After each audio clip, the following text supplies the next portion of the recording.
Good evening, Bermuda, and welcome back for another Bermuda Youth Connect general election discussion.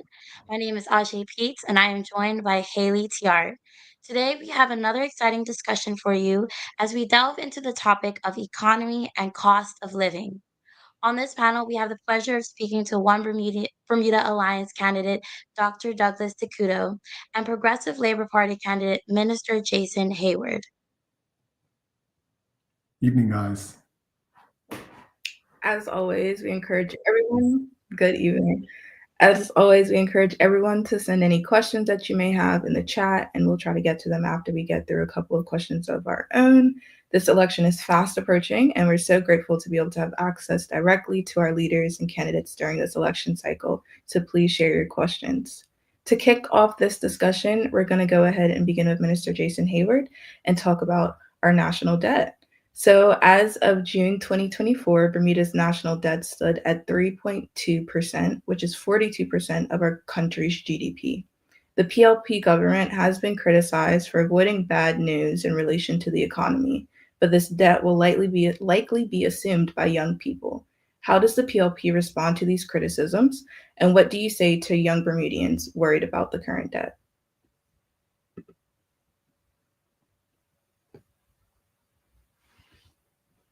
Minister Hayward, Thank you for that question. The government has been extremely fiscally responsible over the last few years. We've been able to fund our priorities while not increasing our debt levels. We were actually able to pay down on a tranche of our debt, and so if you look at it, our net debt would actually be decreasing. When we look at our fiscal position, we are in a very comfortable fiscal position, and we will be in a position where we actually have a budget surplus this year. This is before any additional revenues gained by corporate income tax. I think that is something significant and a milestone this government was able to achieve. But it means that we need to ensure that we balance our priorities in terms of ensuring that we provide the goods and services that the Bermudian population need. We need to ensure that we continue to fund our programs while being responsible with our budgets. And I think that we've been able to demonstrate that. While the debt is somewhat of concern, I believe that the Premier has outlined a glide path in terms of paying down that debt over the next decade.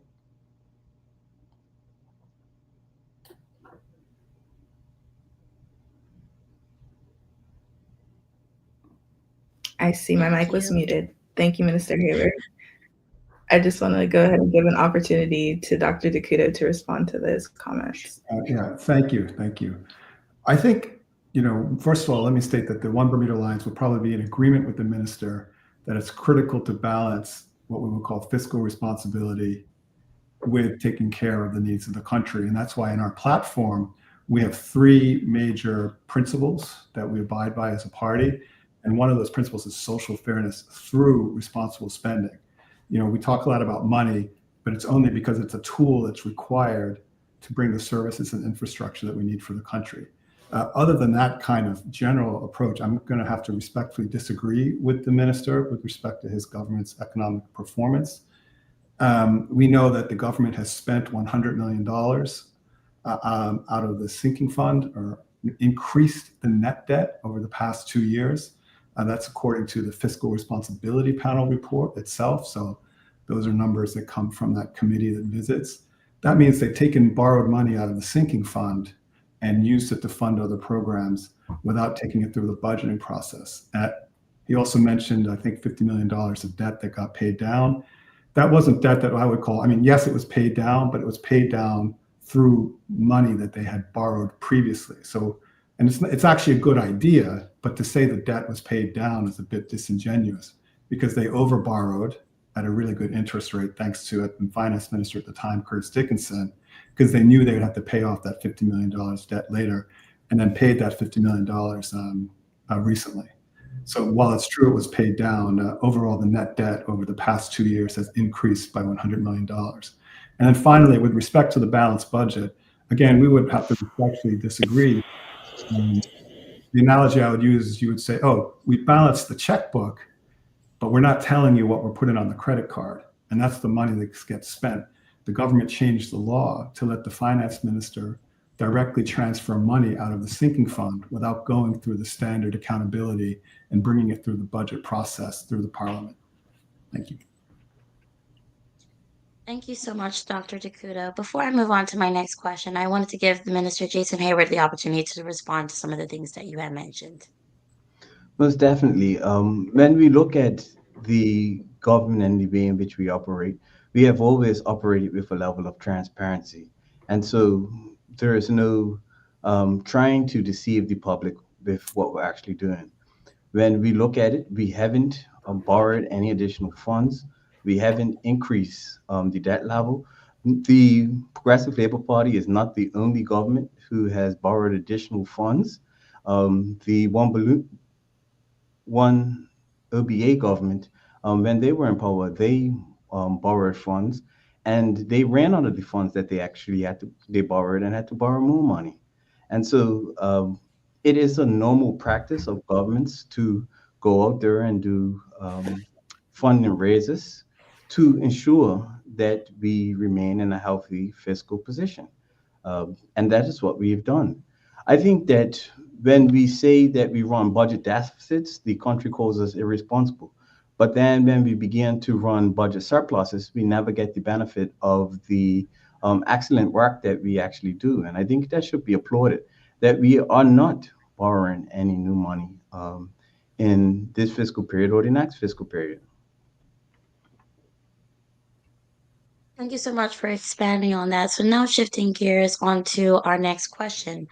The current Trump administration poses a serious threat to those corporate income taxes, as Trump has already launched tariffs on its most historic trading partner, Canada. What are you doing to prepare for Donald Trump's potentially volatile policy that poses a risk to the income tax, particularly? And so we have to be mindful that what Trump is doing in America doesn't necessarily directly impact and affect what is happening in Bermuda as it pertains to our corporate income tax regime. Multinational companies who operate under Bermuda will still have to pay the 15% corporate income tax. Not all companies will be in scope. It's those companies that make over 750 million euros on an annual basis. What we continue to see and on our business registers is companies continually choosing Bermuda as a jurisdiction in which they want to do business. And so we still see an expansion of business, notwithstanding our full steam ahead approach to implementing the corporate income tax. And that is a positive thing for Bermuda and our economy. Dr. DeCouto, I definitely want to bring you on board. Do you have any thoughts regarding this issue? I think that while it's true we may not be directly impacted unless, say, Donald Trump passes a law or puts out a tweet mentioning Bermuda, I think we are going to see some serious impacts on the island. I know he's talked about raising tariffs on steel and aluminum from China. He's talking about putting tariffs on Mexico and Canada. Since we buy all of our goods essentially come to the United States, when those tariffs increase the cost of living there, we are surely going to see an increased cost of living here, and that's really not going to be great for us. With respect to the corporate income tax, which I know was your original question, we have a 15% income tax now for corporations, and the minister did outline the kind of scope of that. If President Donald Trump there does reduce corporate income tax in the United States to 15% like he's promised, companies are going to have to look very carefully and say, hey, do I want to stay in Bermuda, or can I now go back to the States and pay the same tax? Now, there's a lot of reasons they might not want to do that, but we also know from our consultation, with that increased tax, they're looking very closely at all the other items in Bermuda that contribute to their cost, what we call soft items, and they're very concerned about healthcare, housing, what it means for them to bring local and international employees on board. And Bermuda is going to have to really pull its socks up to make sure that those companies are kind of getting the services that they require for us to remain an attractive jurisdiction. Thank you for that, Dr. DeCouto. And I think that's a good transition to our next set of questions, which are about jobs. And this one is for Minister Hayward, because you've shared several times that Bermuda has to fill jobs with expatriate labor. What incentives will the PLP provide to bring people to Bermuda to fill these jobs? But you don't necessarily provide incentives to bring people to Bermuda to fill the jobs. What you do is you create a business environment that allows business to expand and create jobs.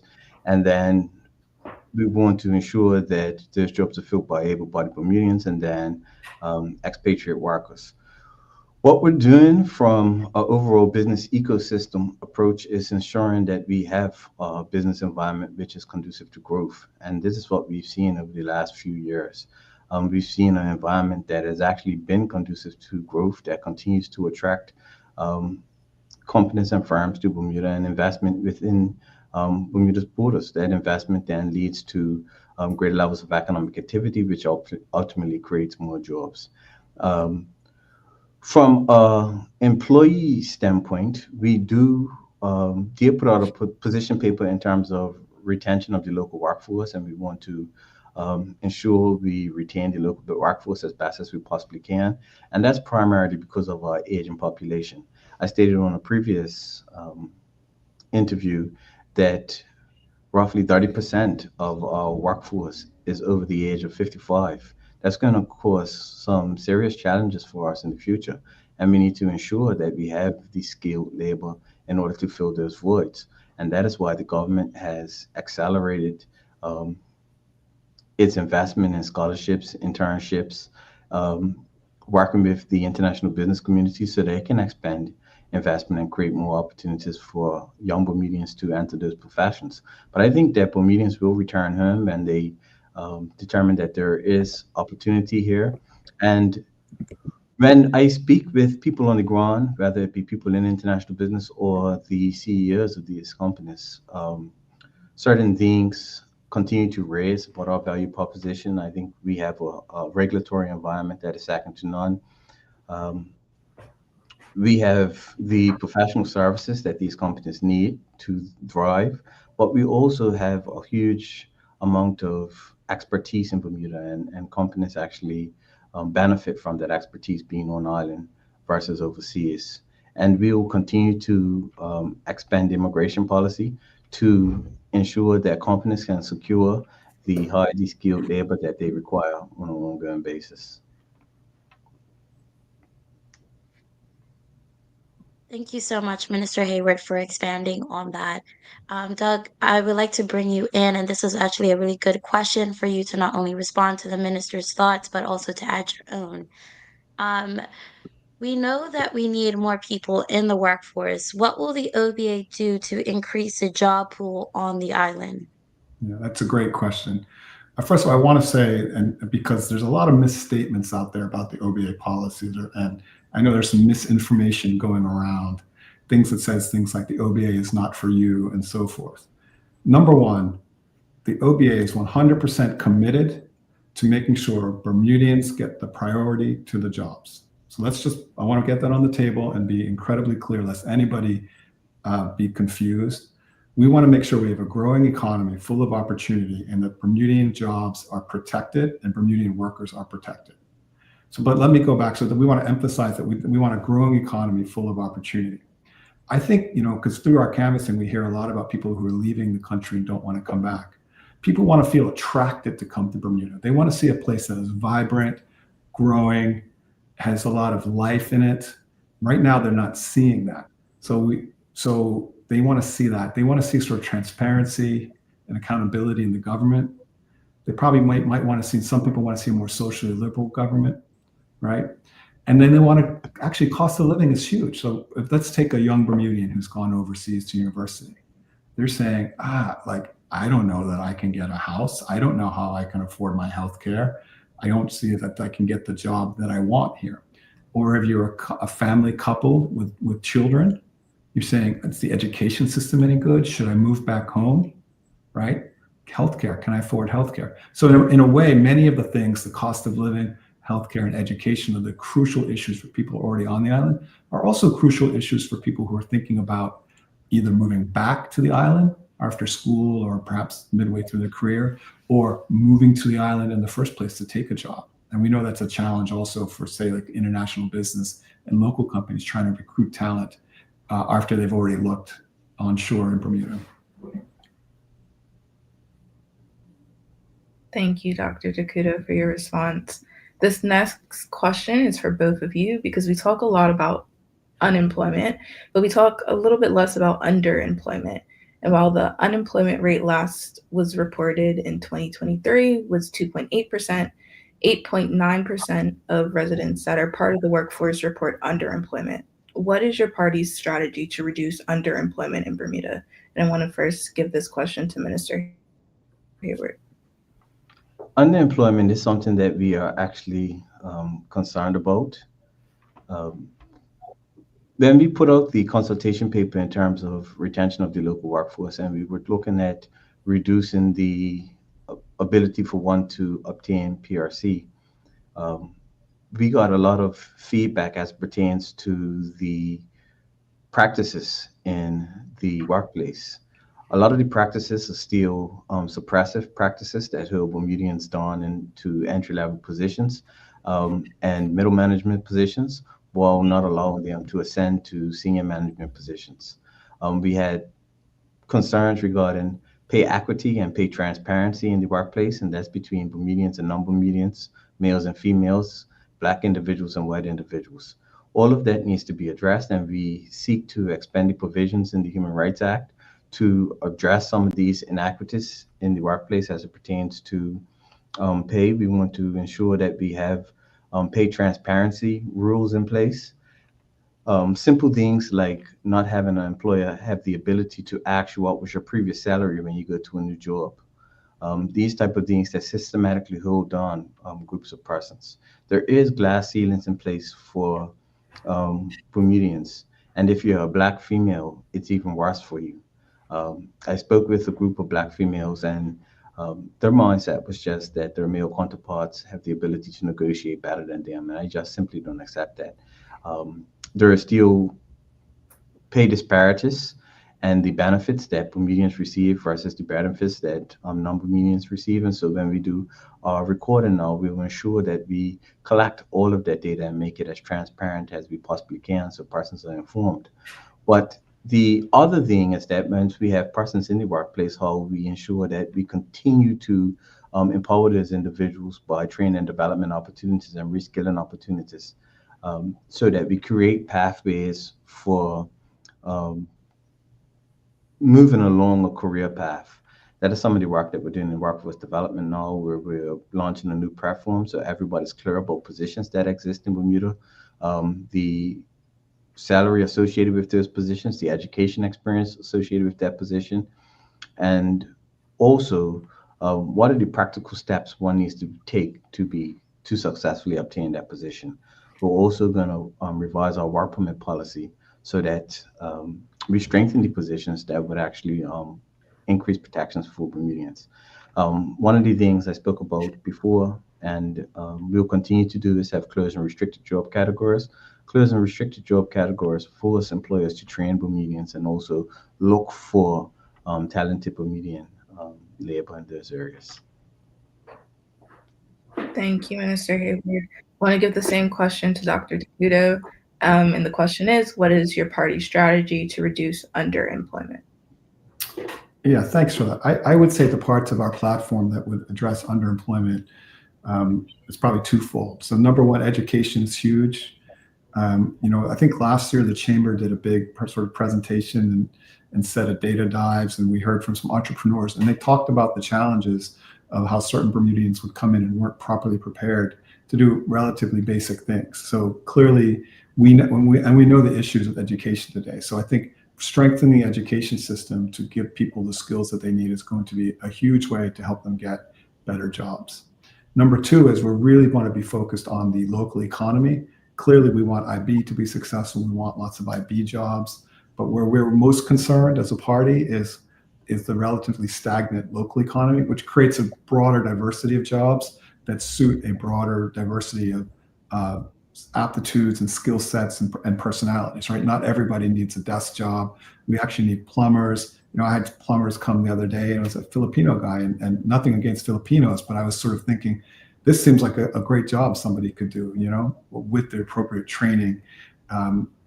It's so hard to get good tradespeople. So we would 100% support giving people the skills so they can get into the trades and a variety of jobs through a growing local economy with a lot more opportunity and variety of work. If I can just add to that, I think it's important when we discuss these things in terms of the position of the government. The government put closed and restricted job categories in place, but in the House of Assembly, the government is being challenged by the opposition to revise what we're actually doing in that particular regard. And so we have put the protections in place for Bermudians, and we will maintain those protections. I think another important thing is that when we start to talk about a stagnant economy, Bermuda's economy is not stagnant. The data simply doesn't suggest that we have a stagnant economy. Our economy has grown for 3 consecutive years, rapidly. And if we look at the first and second quarter of 2024, we've seen that GDP has grown by 6.6% in the first quarter and 8.7% in the second quarter. There is no way we can attach the word stagnant to that rapid growth of our economy. Our economy is performing well. Yes, we did go through a pandemic, but we have a number of domestic sectors that is doing well above what they were doing in pre-pandemic levels. International business is not the only sector in our economy that is doing better than 2019. We have accommodation and food services, local financial and insurance services, healthcare sector, international business sector, obviously, but electricity, our wholesale and retail. We always talk about our retailers are struggling, but our retail sector is larger now than it was prior to the pandemic in 2019. And so when one says a stagnant Bermudian economy, that simply is not a factual statement. Thank you for I'm going to that, have to. Minister Hayward, but I would like to give an opportunity to Dr. DeCouto to respond to those statements before we move on to the next question. I guess it's possible that the minister has access to data, up-to-date data that the general public does not have access to. I know from the most recently available data that breaks out the GDP growth by industries. Like once you take out IB and local financial and insurance services, it's only 0.4% per year since before COVID. And to me, that's relatively stagnant. So we can only operate with the data that's made available to us. So that's still our position based on that. Thanks. Thank you, Thank Dr. you. DeCouto. Before we move on, Ajay, I want to pause this discussion and also just bring in a comment. We have Tariq Toll in the comments with us. She said, I think we need to acknowledge that the people of Bermuda do not feel said growth in the economy. Are the people deluded? Can the minister explain? And so, Minister Hayward, I want to give you an opportunity to respond to this. This is a common factor where the economy can be expanding, but based off of the cost of living, person's purchasing power is being diminished. And this is where the government has set out a number of relief policies in order to support persons and increase their purchasing power. And so two can be true. You can have an economy that is actually progressing, but you can also have where the cost of living is putting pressure on purchasing power. So that experience that people are feeling within their household is not reflective of a growing economy, is reflective of kind of greater pressure on their spending ability. But the government has done extremely well in terms of providing relief. You know that we rehold our entire financial assistance service to make it more accessible and provide additional benefits for individuals. We have child daycare allowance. We provided relief to the majority of businesses in Bermuda. We've also provided tax breaks to Bermudians, whether it be in the form of payroll tax. We haven't increased any government fees since 2018. And so we've done a good job in terms of subsidizing things like fuel costs, electricity costs, healthcare costs, so that the people of Bermuda don't feel the full burden of the inflationary pressures in Bermuda. But I agree that the cost of living is dampening um, individual household ability to thrive in this economy. But I also know that the numbers show that our economy is actually improving. And you don't have to take my word for it. We have rating agencies that rate Bermuda on an annual basis. And when you look at the reports, we remain and with stable and positive ratings because of good governance. And it's always spelled out in those reports that Bermuda is doing an excellent job. The response since the pandemic has been extremely good, and we've been able to provide additional relief while maintaining our fiscal guardrails.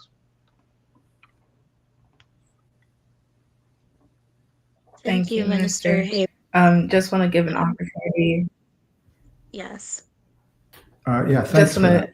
to pass it back over to Dr. DeCouto really quickly before we move on to our next question. I will state that, there are actually some things the government's done that we like in the OBA. We like the child daycare allowance, okay? But a lot of the quote unquote relief that they're providing is, I would characterize it as regressive. And what do I mean by that? If I give 10% off the Belco bill to everybody in Bermuda, is that maybe the best way to focus the use of those funds? If I give 10% off everyone's car licensing, is that the best way to focus those funds? Does a reinsurance executive need to get that discount on their bill or their car license? Or could those funds be more properly focused? Ironically, that daycare allowance that the minister mentioned is one of the areas where they have focused those funds on those who could perhaps need them most. And I'd like to take this opportunity to remind the public that, in fact, it was a One Bermuda Alliance government that first put in place the progressive payroll tax. And really, since then, the PLP has mostly just continued down that path that was first put in place by the One Bermuda Alliance government. Thanks. Thank you, Thank Dr. you. DeCouto. So now segueing into our next question, for Minister Jason Hayward, part of the PLP's platform includes supporting major private and public sector building projects valued at over $1 billion to provide employment in construction. Do we have enough Bermudians working in construction to ensure the timely completion of these projects? If not, what will the PLP do to ensure that there are enough workers in this field? Well, the Department of Workforce Development is currently providing apprenticeship in the skills trades. And the way in which we look at skills trades is that we want to ensure that we have a pipeline of Bermudians going into the skills trades. And so, that we've renamed the National Training Board, not just by name, but also by function, to the National Certification and Apprenticeship Board, so that board can focus primarily on initiatives in skills trades and ensuring that we have pipelines of Bermudians going into skills trades. We're also having a signature school for trades as well, so that we have a pipeline of individuals. And so we are doing work, and as it pertains to increasing the support and the awareness of skills trades in Bermuda, and we want to ensure that we accelerate those programs as fast as we possibly can. The reality is that based off our low unemployment rate, we will have labor shortages for large projects. And we will work with employers to ensure that they get the labor that they need, so that they can execute on those particular projects.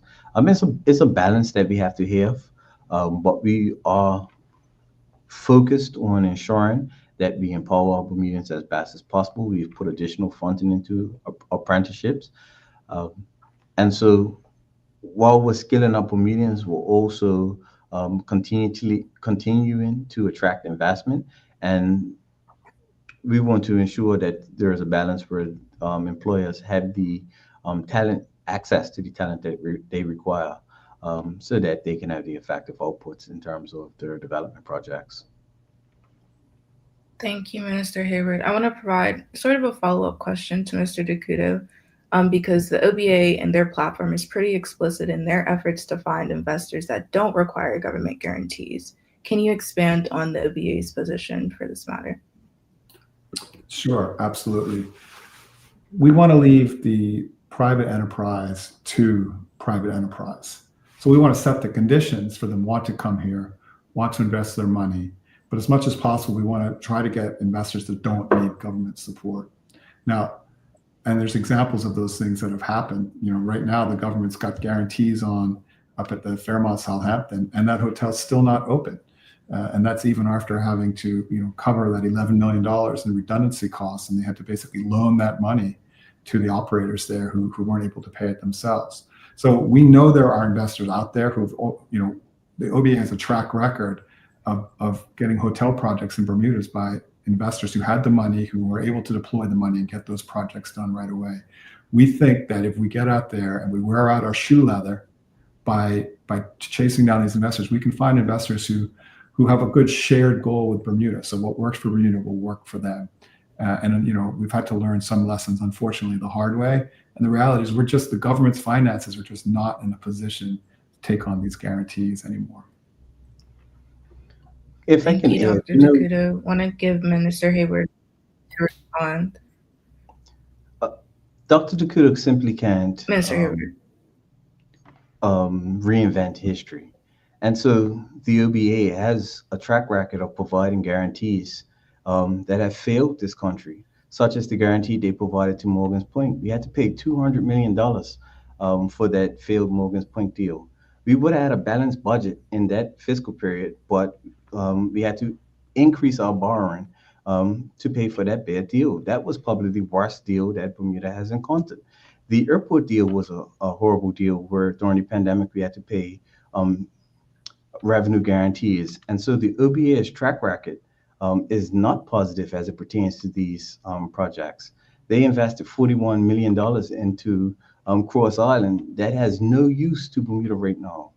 And so I appreciate the fact that they say the desire is to attract investment without guarantees, but the track record is not in alignment with that. Thank you, Minister Hayward. And Dr. DeCouto, please go ahead and respond. Let's talk about the airport. So number one, that airport, there was a blue ribbon panel that said it was a good deal. There was an independent, well-known consultancy that did a report, said it was a good deal. It won prizes for a public-private partnership. It got us a new airport to replace the airport that had a leaking, falling down roof. That new airport, which is now part of the government sales pitch to overseas investors. And we were able to get that airport done without having to take on any debt, which the country was not in a position to do when the OBA became government and realized the deficit was so huge and they couldn't even pay the civil servants. The OBA had to borrow money to pay the civil servants, right? Now let's talk about what happened during the pandemic with the costs that had to be paid for the airport. If we had borrowed money to build the airport, which by the way was not actually an option for us because we would not have been able to borrow the money, during the pandemic, we would still been on the hook for the interest costs for the airport. We would have still been on the hook for the energy costs. We would still been on the hook for the employee costs, and we would still have been on the hook for the maintenance costs. So effectively, that money that we paid is the same money that we would have had to pay if we owned the airport and had no income. So I think that's kind of all I have to say about the airport. And I did allude to that. I think we learned some lessons the hard way. I will say with respect to Morgan's Point, the PLP government actually took actions to what we would call crystallized loss and forced the government to make a payout. And that probably could have been handled better by the government, could have been more skillfully negotiated to quote unquote restructure or work it out without us having to actually pay the guarantee or pay a lesser amount. Thanks. Thank you, Dr. DeCouto. Minister Hayward, I'm going to give you 30 seconds to respond to that last point, and then we're going to have to move on to our next question. I think when we look at the deals and the value that they had to the country, what we done is we guaranteed from our Southampton Princess. If you ask us whether or not we'll do that again, we'll do that over and over again because that particular property is responsible for about 55,000 guests. That will create an economic hub, which will create jobs and other economic activity. I think the majority of people in Bermuda would actually support successful Vermont Southampton Princess scheme. That's when we look at what's happening at Morgan's Point, now we still have to pay out additional funds of development, and that will be a hole um, that we would have to dig ourselves out of for many, many, many, many, many years. And so I just want to highlight the two positions. One's going to create economic value, and one puts us in a bigger hole. Thank you, Minister Hayward. On to our next question. The Progressive Labor Party has announced several proposed tax breaks and cuts, like the energy cut reduction 60%, and then the customs duty to alleviate the cost of living for Bermudians. However, as we saw with the energy tax, consumers often see very little, if any, impact. What policy measures are needed to ensure that benefits actually reach consumers after these cuts are made? So the work that we're going to do now is expand the scope of essential items underneath the cost of living legislation. Once we expand those essential items, we can monitor the prices of those items and actually regulate the prices of those items. But we also have to be mindful when we're regulating prices. But we have to do it in order to protect the Bermudian people from price gouging and other things that does not work in their interest. And so that is something that we're looking at. We know that we set out and reduced the taxes on 33 essential goods, and we didn't see that cost savings passed on to consumers in a way in which we would like. So we're going to move forward with greater levels of enforcement and compliance. But while they may have not seen the full benefit of the electricity costs based off of the electricity costs going up, certainly when we provided relief for health insurance premiums, those persons benefited from that particular relief. They benefited from the relief we provided when we subsidized fuel. And so all motorists in Bermuda actually benefited from that subsidized fuel. Criticized, but we knew that was something that we had to do in order to support the people of Bermuda during this time. And we were able to provide that support while still having a surplus budget. Thank you, Minister Hayward. I want to ask the question, same question, but a little bit different to Dr. DeCouto. How does the OBA plan to ensure that cost-saving measures on food and energy, such as cutting the sugar tax and expanding renewable energy, will directly benefit Bermudians, especially those most impacted by the high cost of living? Yeah, great question. So number one, we're going to cut the whole sugar tax. All right. And we're going to have to sit down with the distributors, the suppliers, and the retailers so that you guys need to, you need to make sure you pass this all the way down. And we're going to have some tough conversations with that. With respect to laws and regulations, I don't know that there's going to be a great way to do that. I know that the PLP and the platform is proposing price controls. One thing that we know is that price controls on things like food and supplies are going to lead to shortages. That's generally been shown throughout the world. So what we need to do is actually address the underlying costs of those prices. Our general approach is we want to create a growing, vibrant, robust economy with opportunity with more people working in Bermuda. That will help reduce prices per item. So think about container ships, right? We know container volume is reduced 10% from before the pandemic, but the ship's still going to go back and forth. And there's fewer containers on the ship. That means it costs more to bring in a container of lettuce or container of milk or container of whatever item it is. And that cost is going to go right onto the bottom line. So basically, to summarize, we want more growth. We need more people working and spending money in Bermuda. And we need to address the actual underlying costs. We're not going to do price controls. Belco is a very special situation because they're the sole supplier and it is a regulated industry, unlike grocery stores. I just want to say that Dr. DeCouto. if I Go can ahead, add, Minister Hayward. yeah, we do have price controls in Bermuda, and it does work. And so there are a number of Bermudian families that are benefiting from rent control properties because we have price controls on rental properties, and that's people's greatest expenditure. If you have a tough, hard conversation with retailers like the OBA says they're going to have, without having anything to enforce that tough, hard conversation, what you're going to be left with is what I would say an open promissory note. Sometimes you do need to put price controls in place to ensure that there's benefit the people of Bermuda. And that's also what we're looking at in healthcare. We want to put price controls in place for pharmaceuticals that will reduce the cost of pharmaceutical drugs, but also co-pays and other doctors' visits across the board. If you regulate the prices that doctors can charge, we can move from this profit-driven healthcare model to one that works for the people of Bermuda. And so I think this is where we differ from a policy standpoint in terms of ensuring that we have strategic price controls in place and regulations in place to protect the people of Bermuda. Thank you, Minister Hayward. Before I segue to my next question, Dr. DeCouto, I'll give you a minute to respond. Yeah, so with respect to rent control, to be frank, I think most people will agree our current rental market is broken and we have a shortage of supply. We would work with landlord-tenant regulation to make sure that we end up in a place where it's still fair for tenants and acknowledging the need for rent control, but landlords are actually still encouraged to rent. So I think we want to put that out there. I think, the government's approach to the whole medical thing, for example, creating legislation that was going to cause doctors to get locked up or criminalized around paperwork, is illustrative of this current government heavy-handed approach to working with people that has essentially failed in numerous industries, from healthcare to fishing to farming to taxis. Just suffice it to say that the One Bermuda Alliance is going to take a more respectful, humble, listening, and collaborative approach to get the best results from everybody in Bermuda working together. Thank you so much, Dr. DeCouto. So now moving on to our next question for you, Minister Hayward.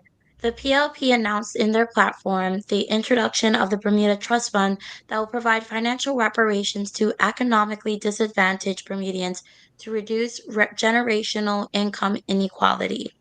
This fund will be seeded by economic investors in Bermuda who can invest directly into the Bermuda Trust Fund.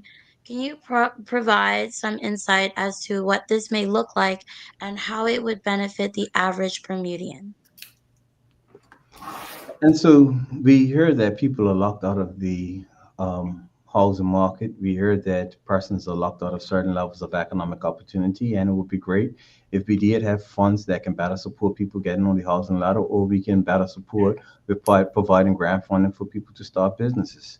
I think this is something noble that the government is doing, acknowledging that there's not a level playing field in Bermuda, and then there's difficult for persons to enter either the property ladder or start a new business, notwithstanding they may have an excellent business idea. They also have challenges securing capital from local banking institutions as well. And so if we have an institution that can support Bermudians in their endeavors to become entrepreneurs and empower themselves, I think that is a noble and great idea. Thank you, Minister Hayward. Dr. DeCouto, what are your thoughts on the PLP's Bermuda Trust Fund? I have to be honest, there's not enough information for me to understand how it would work or why investors would necessarily invest into it. So without that information, I couldn't say much. I would say that we definitely agree that there is a role for the government to support people creating businesses, to support where they need that leg up or where they have been historically disadvantaged. I feel like the best way that we can get more funds for the government to be able to do that is we need to pay down the debt, because that's $130 million a year of interest payments that could otherwise be used to fund essential services and support for our population. Thank you, Dr. DeCouto. Our next question is also for you. Given your concerns about the delayed release of the 2023 actuarial reports for Bermuda's pension funds, what specific steps will the One Bermuda Alliance take to address the growing pension liabilities and ensure that future pension increases are sustainable for Bermudians? Sure. So there's a lot of different options, and obviously we'd have to work with the various technical officers on the options, but essentially the pensions need to be reformed.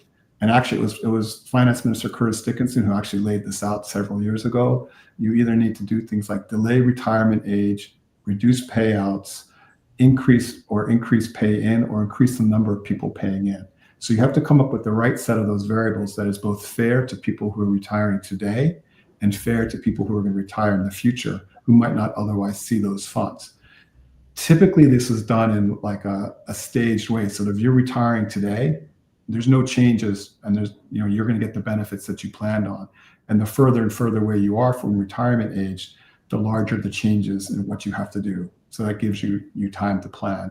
We would also be amenable to, if the numbers work, which we're not sure because we don't know what the numbers are, perhaps a one-time, and I emphasize a one-time injection of cash, let's say from the CIT funds, if they pan out as well as some have said, into the pension funds, accompanied with the reforms to make them sustainable for the long term. Again, without having the reports, without knowing what the actual numbers are, the amount the amount of the changes, it'd be hard to say, and we would probably have to do a lot of consultation to find out what are the range of things people are comfortable with. But I would just leave you with this. I just really want to emphasize whatever would be done to ensure it was fair for people retiring today, as well as for those who are going to be retiring in the future. Thank you, Dr. DeCouto. Minister Hayward, do you have anything to add to those comments? But certainly, it is a priority of the government to ensure that we have sustainable pension funds. For over a decade now, I've been doing work on defined benefit pension plans. I actually led a union delegation over to British Columbia so that we can identify ways in which we can get our plan more sustainable. And we identified there's a number of levers that you can utilize. But what we recognize is that the overall governance model needs to change for our pension plans, and the overall way in which we pay contributions and also pay out benefits needs to be tweaked. And so that is what we're actually working on from a government standpoint. It is always talk about our pension plans not being sustainable or having an actuarial end date in terms of somebody says our pension plans will run out in 2040. But when a pension plan starts, it has an actuarial end date. There is never going to be a time where your pension plan does not have an actuarial end date. And our pension plans, it's important for us to understand that our pension plans started out underfunded because persons receive pensions without providing benefits into that particular plan. And so we didn't start out where we had a fully funded plan in the first place. And there was supposed to be additional cash injections put into the plan over years. And that's by multiple governments, UBP, PLP, OBA government. And so we're the stage we're at now is we're working on meaningful reform. The work has been done in terms of providing us with an option where we can have more sustainable pension plans, and that's what we're working on. There should be no confusion that somehow future pensioners are not going to have money. I know that has been espoused, but it's incorrect. You can make adjustments that extend the life of your pension plan over periods of times. And those changes have large multiplier effects. And so we will make the necessary adjustments to ensure that our pension plans are sustainable and everybody receives a pension. But even when the pension income is not enough to support individuals, we have a robust financial assistance program that actually supports our seniors in their retirement years. And we have actually extended benefits underneath FA, and we have expanded the eligibility for older persons who are seeking additional financial support. Thank you, Minister Hayward. Want to pass it back to Dr. DeCouto to close us out on this question. Yeah, thanks. What Minister Hayward said about pension funds not starting with money is correct. They're designed to operate correctly when you have a growing economy with a growing workforce. And unfortunately, we have an aging, shrinking workforce with fewer people. And that is the fundamental issue underlying our pensions. That's why it's so important in the OBA's plan is to get the economy growing, get more people working on the island. I know the ministers talked about the plans. Well, they've been talking about plans from the government to reform the pensions since Curtis Dickinson was the finance minister. So, we would love to see the plans so we could comment in more detail. And an OBA government would be sure to put plans into action. Thank you. Thank you, Dr. Thank you so DeCouto. much. Yes, thank you, Dr. DeCouto. Before we leave, we would like to acknowledge a few audience questions. So this was a similar question that we asked earlier today with Minister Michael Weeks and John Seymour. With all the local businesses closing down, does he feel that he is fostering Bermudian business Uplist has closed, for example? And I think that this question is directed towards you, Minister Jason Hayward. We continue to say with all the local business closing down, but I actually does the data support that? I think the data will support that we actually have expansion of local business in Bermuda. I don't think we give enough credit to organizations like Ignite and BEDC who are running full capacity incubators and accelerators to support the expansion of business in Bermuda. They have been providing grant funding on an annual basis. They do have a robust team that is working with local entrepreneurs. There are a number of new Bermudian businesses in the malls. There are a number of new Bermudian businesses which are providing services in our local economy. Yes, while some businesses have closed, you will find on our business register that our business register is actually expanding year over year, and we actually have more local businesses in Bermuda. Thank you. Before I open up the next audience question, Dr. DeCouto, do you have any thoughts on this? Yeah, one is, obviously we support what BEDC does, organizations like Ignite. It just emphasizes the need for transparency and certainty when working with the government. I was speaking with one entrepreneur who was talking to me about their idea for a tourism business, which they had then started. Then they, went to get some concessions through the Tourism Investment Act for attractions, and then they were turned down. I can't, obviously for privacy reasons, can't give you too much details, but this I was literally looking at this thing with this person. I was like, I do not understand why that was not a concession. And we see the government at the same time, providing ministerial overrides in some areas and not others. You can see why it would be hard for entrepreneurs to feel like they would get a fair shake at stuff. So we would be 100% about certainty and transparency when dealing with the government, because that's what businesses want. Thanks. I just Thank you want so to add much for. one thing. Oh, go ahead, Throughout Minister this Hayward. entire conversation, Dr. DeCouto has used this word transparency as though the government hasn't been extremely transparent in what we're doing. We have actually expanded the Tourism Investment Act to have attractions. And a prime example is we just passed a law so that a person that is operating in the area of fireworks can get tax reliefs for his attraction, and we actually encourage more persons to go out and get attractions. If there is a reason why that application was denied, that's something that can be worked out through a conversation with the government to determine what tweaks can be made to the application process or get clarity on why it's provided. But to just draw out there that I just discussed with somebody who was denied, the government's not being transparent, is not fair on the government. And we're actually trying to encourage investment, and you see through our works that we've actually put funding aside to ensure that we better support Bermuda's entrepreneurs.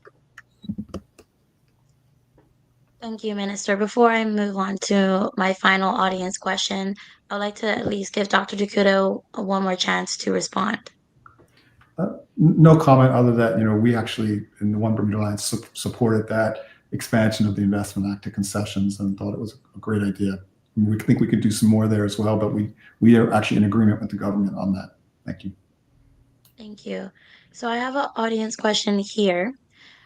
They would like us to ask about competition laws and why they weren't passed.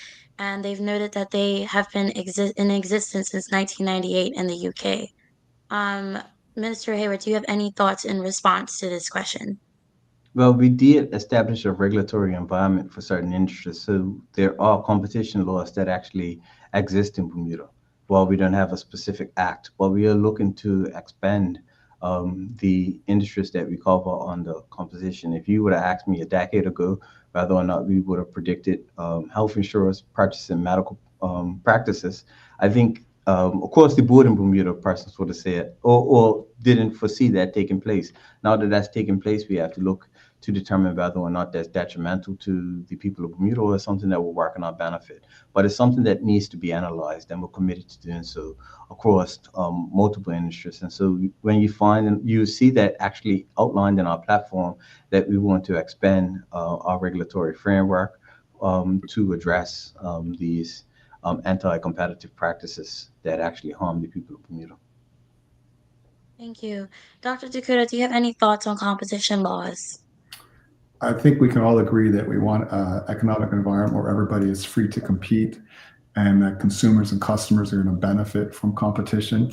Um, it's going to be hard to think, what's the right way to do it. And it would require a lot of careful study because if not done well, it could bring a lot of sort of overhead and bureaucracy that gets in the way of business. So to get that delicate balance right is something that would be important to do. Thank you, Dr. DeCouto. Thank you both for joining us. To close, we want to give you both the opportunity to offer any final remarks for a minute.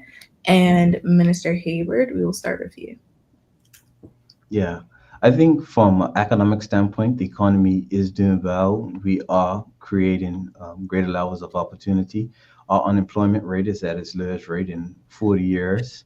We do see increased Bermudan employment. We do see increased jobs in our economy. The salaries of workers is actually advancing. Um, Companies are making the decision to even pay workers beyond the minimum wage that was actually set. So that's actually a good thing within our economy. We will continue to execute our economic development strategy, which means we want to focus on the retention and expansion of local businesses, supporting our entrepreneurs, and ensuring that we attract investment in Bermuda. Our business ecosystem is looked at in a very favorable manner, and we continue to see business domicile in Bermuda, and we continue to see an expansion of business in Bermuda, and that's a positive thing. Where we will focus our energy now is on the cost of living and looking at ways in which we can reduce some of the pressure on families in Bermuda as best as we possibly can. We've demonstrated that we are prepared to make the tough decisions as it pertains to uh, not increasing any cost and reducing taxes across the board to better support um, persons in Bermuda. We will continue to expand social protections where persons need it. And we will look for other ways in which we can better support families. From a workforce development standpoint, we will continue our investment in people. We will continue our investment in our young people through scholarships and ensuring that Bermuda College is affordable to all. And I think these are these sorts of things which actually somewhat set us apart because notwithstanding what's happening in Bermuda, we've never wavered in our responsibility to support persons whether they need or provide additional funding to empower persons in Bermuda. Thank you, Minister Hayward. Dr. DeCouto? Yeah, thank you for the opportunity. So I just want to start off by saying, the OBA, our principles are inclusivity and diversity, integrity, and social fairness and responsible spending. We are keenly focused on addressing the needs of people working in the local economy and Bermudians. And our key approach to do that is one of growth and opportunity. We want to grow the pie, not create ever smaller slices of a shrinking pie. In our view, that's what the current government is doing. And you could check out our platform, which has been around for a while and it's full of a lot of ideas. We're one of positive growth and we're one of opportunity. And I think at this point, the government needs to be judged not on the words in its platforms, but on its track record for the last 8 years, which most people find incredibly disappointing. We've got a great team. We represent all walks of Bermuda. We're not about us and them. We're about all Bermudians. We represent different races, different occupations. We've got union people. We've got a great plan. We've got great leadership, and we are ready to work to bring opportunity and growth to the people of Bermuda. Thank you, Dr. Thank you DeCouto. so much. And I would like to thank all the audience for tuning in to our panel discussion as a part of Bermuda Youth Connect's general election events. And I'd like to thank Dr. DeCouto and Minister Jason Hayward for tuning in with us. See you next time, Bermuda.